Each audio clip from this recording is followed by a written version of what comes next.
မင်္ဂလာပါဒီနေ့မှာတော့ကျွန်တော်မြို့ပြနဲ့အရန်ဝေးလာတဲ့တောင်ကုန်းတစ်ခုအမှတရှိနေဖျားတဆူကြောင်းမြောက်ပြီးတော့မှဖြစ်ပါတယ်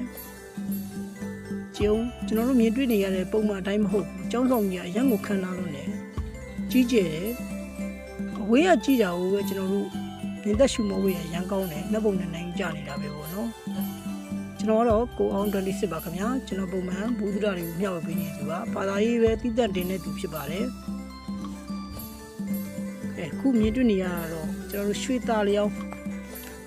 ဖျားပေါ့နော်ကျွန်တော်တို့နိုင်ငံမှာလည်းရှိပါတယ်ရွှေသားလျောင်းဆိုလို့ရှိရင်ခုကတော့ဖျားတော့စင်းလူတော်ကတော့ကျွန်တော်တို့စလိမ့်နဲ့ပြုတ်လုပ်ထားတယ်ထင်ပါတယ်ဖြူဖွေးနေတာပဲမြင်ရတာကိုဖူးရတော့အရန်ကိုဝန်တာပီတီဖြစ်ရတယ်ပေါ့နော်ဒီကျောင်းဆောင်ရတော့ပြုတ်ပြနဲ့ရန်ဝေးပါတယ်ကျွန်တော်သိထားတဲ့လောက်ကတော့လေဒီမှာလည်းစလုံးတွေတော့ထိုးထတာပဲဒါပေမဲ့ဒီစလုံးတွေတော့တစ်လုံးမှမပတ်တတ်ပါဘူး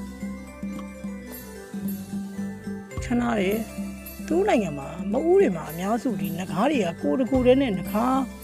ဥကုန်းတွေက3ကုန်းလောက်တာဒါနေရာတိုင်းမှာလို့ပဲသူတို့အယူအဆကိုတော့ကျွန်တော်လေ့လာနေရဒီငကားတွေကိုတကူတဲ့နဲ့